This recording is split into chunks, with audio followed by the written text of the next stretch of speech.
Hello everybody. Brrr. It's been a cold and snowy wintry weekend, hasn't it? And we were reading last week our story that had some of these in it. Can you remember what our story was called? Snowman Night. Snowmen at night. Well done. We were reading about the snowmen at night. Well, today I've got another wintry, snowy story that we can read together. One snowy night.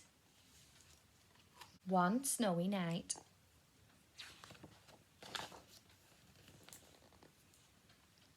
It's cold in the park in winter, but Percy the park keeper doesn't mind. He puts on his warm coat and his big scarf and wears 2 pairs of woolly socks inside his Wellington boots. Percy likes to be out in the fresh air.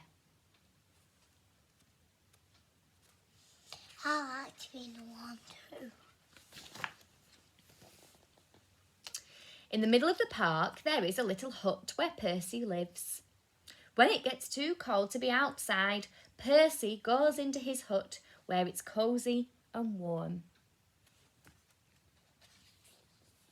The animals who live in the park all know Percy's hut. Every day he shares his lunch with them.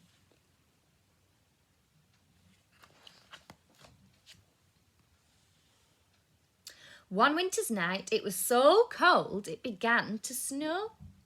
Great big snowflakes fell past the window of Percy's hut. Brrr, said Percy. I think I'll need an extra blanket tonight. He made himself some hot cocoa and got ready for bed. The snowmen in the Snowmen at Night story like to drink cocoa. They had cold cocoa, didn't they? Do you remember? Suddenly, Percy heard a tapping sound. There was somebody at the door. Now, who can that be at this time of night? Thought Percy. He went to the door and looked out. There, on the step, was a squirrel. It looked very cold and miserable. I can't get to sleep, Percy, said the squirrel. My bed is full of snow. Oh dear, said Percy. Never mind. I've got plenty of room for you, for 2. The squirrel snuggled down next to Percy and soon began to feel warm. Knock, knock. It was the door again. Now, who can that be? Thought Percy. Standing outside were 2 shivering rabbits. It's freezing, said one rabbit. We're frozen, said the other. You poor things, said Percy. Come in and warm up. The rabbit squeezed into the bed next to Percy and the squirrel. There wasn't much room. Could you face the other way? Percy asked the squirrel. Your tail is tickling my nose. Knock, knock. Oh dear, said Percy. Now there's someone else at the door. It was a fox. He looked very cold and hungry. Can I come in too? He asked. Percy scratched his head and thought for a minute. Well, if you promise to behave, he said. I promise, said the fox, and he squeezed into bed next to all of the other animal. Bump! Oops! The squirrel fell out. Who did that? Asked the squirrel crossly. Knock, knock, knock. Good gracious, said Percy, it's the door again. This time Percy had quite a surprise. There on the step was a badger, 2 ducks, a hedgehog, and a whole family of mice. They all wanted a bed for the night. Oh dear.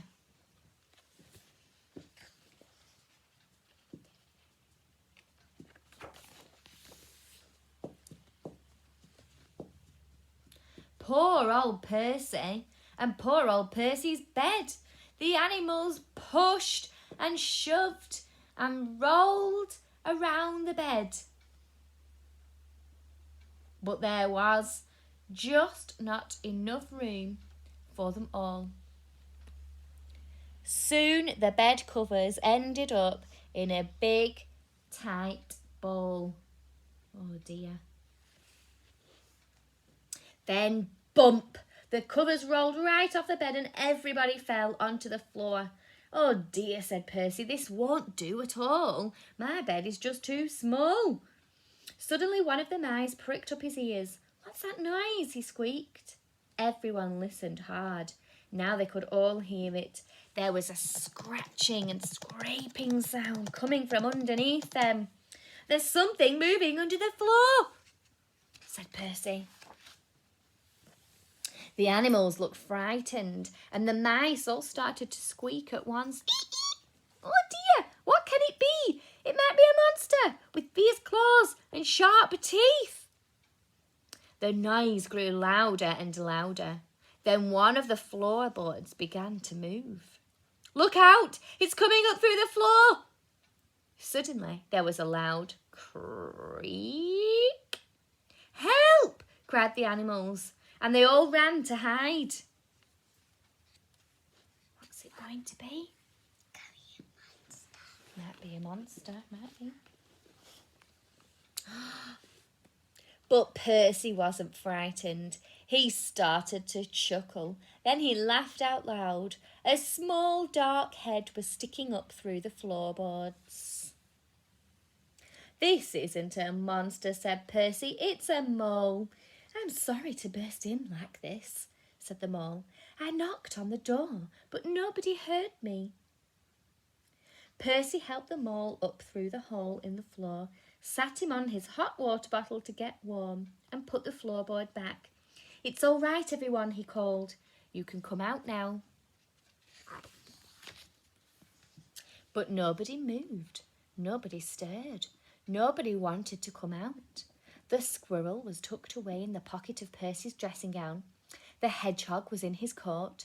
The fox, the rabbits, the badger and the ducks were all safely hidden away. The mice had even squeezed themselves into one of Percy's slippers. Everyone had found a cosy bed. Well, I never, said Percy. Can you spot all the animals sleeping in Percy's house? Yeah. Have a look. Who can you spot? Percy yawned and snuggled down in his own bed once again. That's better. Now I've got plenty of room, he said, and a little to spare for a mole.